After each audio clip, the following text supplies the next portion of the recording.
Salut à toi et bienvenue sur ma chaîne François le Français, j'espère que tu vas bien. Aujourd'hui, je vais te parler de la deuxième partie de la chanson de Jacques Brel qui s'appelle Ces gens-là. Mais comme d'habitude, si jamais tu ne comprends pas tout ce que je dis ou si jamais je parle trop vite, tu as les sous-titres à ta disposition. Et si jamais tu n'as pas vu la première partie ou que tu voudrais revoir la première partie, je te mets la vidéo dans le petit i en haut à droite. Mais je vais partir du principe que tu as déjà vu la première partie. Et donc, je vais t'épargner la phase d'introduction et je te propose d'écouter directement le troisième couplet.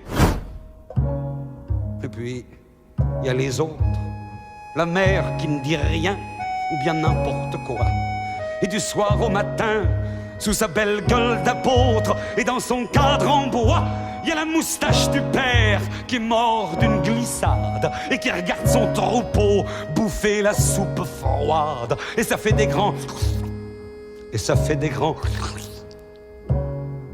Et puis, il y a les autres, la mère qui ne dit rien, ou bien n'importe quoi, et du soir au matin, sous sa belle gueule d'apôtre, et dans son cadre en bois, il y a la moustache du père qui est mort d'une glissade, qui regarde son troupeau bouffer la soupe froide. Et ça fait des grands... Et ça fait des grands... Donc là, il parle des autres membres de la famille, dont la mère qui ne parle pas beaucoup, ou alors quand elle parle, c'est pour dire des bêtises. Et si tu veux la version vulgaire de dire des bêtises, tu peux dire des conneries. Ensuite, ça devient intéressant quand il dit sous sa belle gueule d'apôtre et dans son cadre en bois, il y a la moustache du père qui est mort d'une glissade. Parce que, comme je te l'ai dit dans la partie précédente, il y a certains passages où il fait des références religieuses et là, c'en est une. Parce qu'en fait, il est en train de parler d'un portrait accroché dans le salon du père qui est décédé. Mais le fait qu'il dise sous sa belle gueule d'apôtre, ça laisse sous-entendre qu'il fait référence à un tableau très connu de Léonard de Vinci qui s'appelle La Scène et qui représente le dernier repas de Jésus-Christ avec ses 12 apôtres. Donc, encore une référence religieuse pour appuyer un peu plus sur l'esprit religieux que peut avoir cette famille. Ensuite, quand il dit « et dans son cadre en bois, il y a la moustache du père », moi j'imagine un cadre un peu comme dans les familles, tu sais, qui aiment bien accrocher les ancêtres de la famille au mur. Et il continue en disant « et qui regarde son troupeau bouffer la soupe froide ». Et ça fait des grands... Et ça fait des grands... Bon, déjà, le fait qu'il puisse voir son troupeau bouffer la soupe froide, ça laisse imaginer que le portrait du père doit être en plein milieu du salon. Et après, on va s'intéresser au mot troupeau. Troupeau, normalement, c'est un mot qu'on utilise pour les élevages d'animaux. On peut dire par exemple un troupeau de vaches, un troupeau de chèvres, un troupeau de moutons. Et on a une expression française qui dit « suivre comme un mouton de panurge ». Alors, ça, c'est l'expression complète. Mais c'est plus commun de dire suivre comme un mouton. Et donc, quand il dit qu'il regarde son troupeau, on peut imaginer qu'il regarde son troupeau de moutons. Ce qui veut dire que le père devait tout commander à la maison, c'est lui qui prenait toutes les décisions et sa famille obéissait et exécutait les ordres sans réfléchir. Ensuite, on a bouffé la soupe froide et ça fait des grands... Et ça fait des grands... Bon, premièrement, on va s'intéresser au verbe bouffer. Bouffer, c'est de l'argot et ça veut dire manger. Et donc, manger la soupe froide, ça laisse sous-entendre qu'ils ne prennent pas vraiment de plaisir à manger cette soupe. Ensuite, le fait qu'on entende le bruit des... ça nous montre que ce ne sont pas des personnes raffinées. Ce ne sont pas vraiment des personnes très sophistiquées. Et puis, on peut aussi imaginer que le repas doit être tellement silencieux, personne ne doit parler, donc c'est tellement silencieux qu'on entend le bruit des gens en train de manger la soupe. Écoutons la suite de ce couplet maintenant. Et puis il y a la toute vieille qui en finit pas de vibrer et qu'on attend qu'elle crève vu que c'est elle qui a l'oseille et qu'on n'écoute même pas ce que ces pauvres mains racontent. Faut vous dire, monsieur, que chez ces gens-là, on ne cause pas, monsieur. On ne cause pas. On compte. Alors, dans la deuxième partie de ce couplet, il dit « Et puis il y a la toute vieille quand on finit pas de vibrer et qu'on attend qu'elle crève vu que c'est elle qui a l'oseille et qu'on n'écoute même pas ce que ses pauvres mains racontent. On va commencer par la première phrase.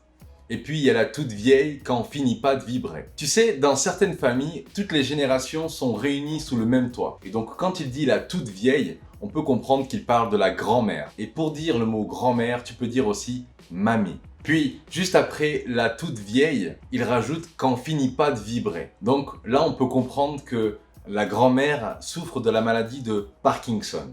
Après, dans la deuxième phrase, il dit « et qu'on attend qu'elle crève vu que c'est elle qui a l'oseille ». Alors dans cette phrase-là, j'ai trouvé deux mots intéressants, c'est le mot « crever » et le mot « oseille ». Crever, dans cette phrase-là, c'est synonyme de mourir. Donc ils attendent qu'elle meure. Et ensuite, le mot oseille, c'est de l'argot et c'est pour dire de l'argent. J'ai déjà expliqué ce mot dans une vidéo précédente et si tu veux connaître d'autres mots argotiques pour dire de l'argent, je te mets la vidéo dans le petit i aussi. Mais pour revenir au sujet de la grand-mère, dans cette phrase-là, on comprend qu'en fait, ils ne portent pas de réelle affection envers la grand-mère, ils s'en fichent un petit peu d'elle. Ils attendent juste qu'elle meure pour pouvoir hériter de son argent. Puis après, on a « et qu'on n'écoute même pas ce que ses pauvres mains racontent ». Encore une fois, on est toujours dans le même esprit que la famille ne prête pas attention aux histoires que peut raconter la grand-mère. Et pour terminer ce couplet, il dit « faut vous dire, monsieur, que chez ces gens-là, on ne cause pas, monsieur. On ne cause pas, on compte. » Donc,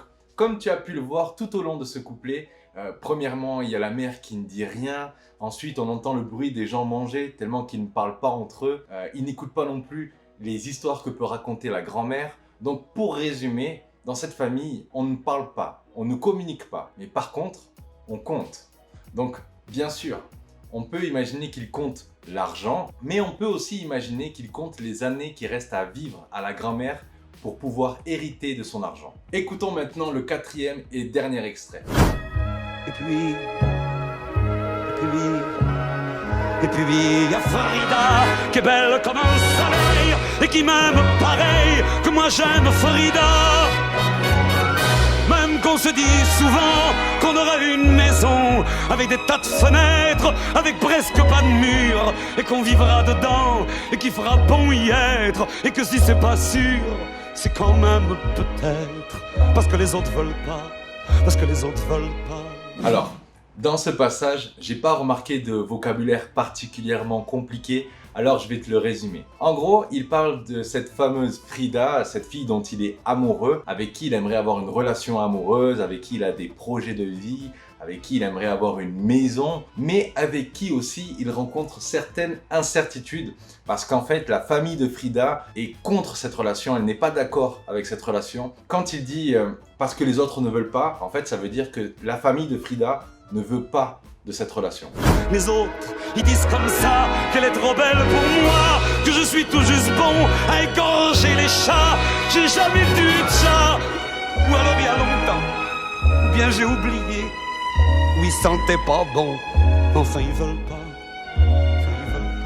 Les autres, ils disent comme ça qu'elle est trop belle pour moi. Donc là, il est en train de dire que la raison pour laquelle la famille n'est pas d'accord avec cette relation, c'est parce qu'en fait, ils jugent qu'il n'est pas à la hauteur. Il juge que Frida mérite mieux que lui. Ce qui nous montre un petit côté superficiel de cette famille. Puis, il continue en disant que la famille de Frida l'accuse d'égorger des chats. Égorger, ça veut dire trancher la gorge. Et donc, en gros, ils disent qu'il est juste bon à tuer des chats. Comme pour dire que c'est quelqu'un de simple d'esprit et qui est juste bon à commettre des actes barbares. Accusation que Jacques Brel réfute dans un premier temps quand il dit « j'ai jamais tué de chat », mais juste après il se met à douter quand il dit « ou alors il y a longtemps, ou bien j'ai oublié ». Comme s'il avait déjà été comme ça, comme s'il avait déjà commis des actes un peu barbares, mais qu'il souhaite oublier cette époque de sa vie. Parfois, quand on se voit, semblant que c'est pas exprès, avec ses yeux mouillants, elle dit qu'elle partira, elle dit qu'elle me suivra. Alors pour un instant seulement, alors moi je la crois, monsieur, pour un instant seulement, parce que chez ces gens-là, monsieur, on ne s'en va pas, monsieur, on ne s'en va pas. Mais il est tard, monsieur. il faut que je rentre chez moi. Alors, au début du passage, il dit « Parfois, quand on se voit, semblant que c'est pas exprès ». Qu'est-ce qu'on peut comprendre dans cette phrase?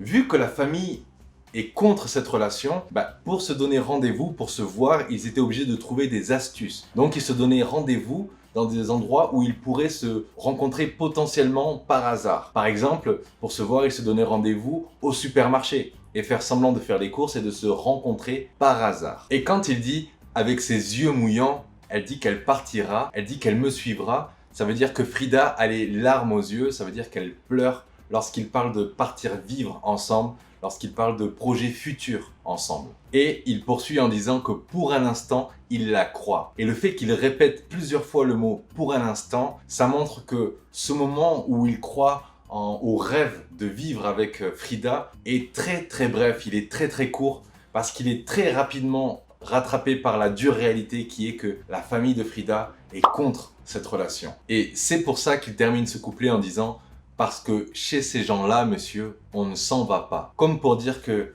dans cette famille, on ne change pas, on ne se remet pas en question et on suit strictement les règles de la famille à la lettre. Voilà pour aujourd'hui, j'espère que ça t'a plu, mais surtout que ça t'a aidé à comprendre cette chanson. Si c'est le cas, n'oublie pas de lâcher un like et abonne-toi, car comme j'aime bien le dire, ça ne te coûte rien et c'est la meilleure manière d'aider au développement de ma chaîne. S'il y a encore des passages que tu ne comprends pas, il y a des passages encore flous dans la chanson, n'hésite pas à me le mentionner dans les commentaires. Tu peux m'écrire aussi des titres de chansons dont tu aimerais avoir des explications, ça peut me donner des idées pour les prochaines vidéos. Et il est l'heure maintenant de la phrase qui résume la vidéo, mais malheureusement, cette fois-ci, je n'ai pas trouvé l'auteur de la citation, mais je l'ai trouvée tellement parfaite que j'ai quand même voulu la placer dans la vidéo.